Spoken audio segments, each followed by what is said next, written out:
السلام عليكم متابعيني الكرام، وأهلا بكم في حلقة جديدة من مسلسل أنت من أحببت، الحلقة رقم 9. بس قبل ما نبدأ عايزاكم تضغطوا لايك وتشتركوا في القناة وتفعلوا الجرس، ويلا بينا نبدأ. سيلين واقفة مع دجلة في المطبخ وبتقول لها إن أركان قال لها إنها عايزة تتعلم القراية والكتابة، فردت عليها وقالت لها طالما هو قالك كده يبقى أنا عايزة أتعلم. راحت قالت لها طب هتأكلينا إيه النهاردة؟ أما أركان بيبقى قاعد مع قرائي وهنا بيقوله إن هو هيسافر إنجلترا 10 أيام، بس دجلة ما تعرفش. هنا بقى بيبقوا في عزومة العشاء وفكرة بيكون هناك. توش بتكون هناك وبتبقى متضايقة جدا من أركان لأن بنتها اتصلت عليه وللأسف هو طول الوقت بيصدها، وأمها زعلانة بسبب اللي بيحصل، فبتقول لهم أنا مش عايزة اللي حصل مع بنتي قبل كده يتكرر تاني. بتعرف إنجي إن ابنها راجع من العسكرية متصاب، وإن حالته النفسية مش حلوة خالص الأيام دي، وهم لازم يبقوا متفاهمين ده ويقدروا الموقف.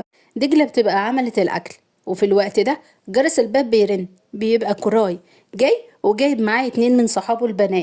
أركان بيقول له إيه اللي أنت عملته ده؟ فبيرد عليه وبيقول له يا عم خلينا نفرفش شوية، أنا مش فاهم ريحة البيت عندك بقت توم كده ليه؟ في الوقت ده نيفي بتعرف إن أركان هيرجع على إنجلترا، فبتقول له إن هي نزلت وإن هو لو حابب يقدر يسافر، وبعد ما يرجع يسافروا تاني مع بعض. وكوراي بيبقى جايب سوشي معاه وبيطلبوا من دجلة إن هي تفتح علب الأكل، ولما بتفتحه بتلاقي ريحته مش حلوة وبتبقى مجهزتش أكل.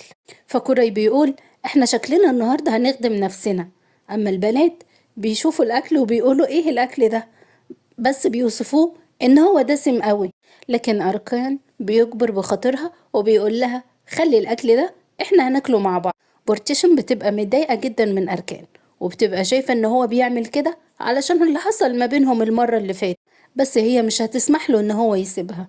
وهم خارجين من عزومة العشاء بيلاقوا تيوما قدامهم، وهنا بيظهر لأسعد وبيقول له إن في دين عليه ولازم يسده، ولو مش هيقدر يدفع ممكن يكتب له بيهم أسهم في الشركة. لكنه بيرد عليه وبيقول له اللي انت بتحلم بيه ده مش ممكن يحصل أبدا، وبيمشي أسعد. وفي الوقت ده طاهر بيطلب من حمدي إن هو يسد له الدين ده، فبيرد عليه وبيقول له خلي أركان يرجع الأول وبعدين نتكلم في الموضوع ده. وفي الوقت ده بتتدخل مرات تيوما في الموضوع، فبيقول لها مش عايزك تتدخلي في شغلي تاني، انتي سامعاني؟ دجلة وهي في أوضتها بتشوف نيفي وأركان قاعدين لوحدهم في الأوضة، فبتتضايق جدا وبتشوف إن الحاجة دي حرام قوي. في الوقت ده إنج بتبقى عايزة تجيب الدكتور لأسعد، بس هو بيكون رافض جدا وبيقول لها إن محدش يتصل على أركان وهو هيجي لوحده، لأنه أمر بحجز كل ممتلكاته ومنعه من السفر. نيلوفر في الوقت ده بتقول لمامتها إن هي شايفة إن طاهر اللي خلى يوما يجي في الوقت ده، لكن مامتها بترد عليها وبتقول لها وانا شايفة ان انتي السبب ان هو يجي.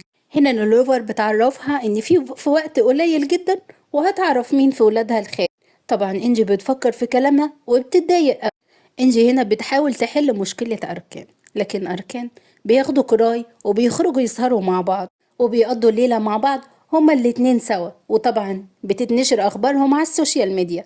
في الوقت ده دجلة بتخرج من البيت عشان ترمي الزبالة برا، وبتلاقي إن الباب اتقفل عليها وبقت بره، فبتنزل من الباب الخلفي وبتروح للأمن وبتقوله إنها عايزة تطلع الشقة.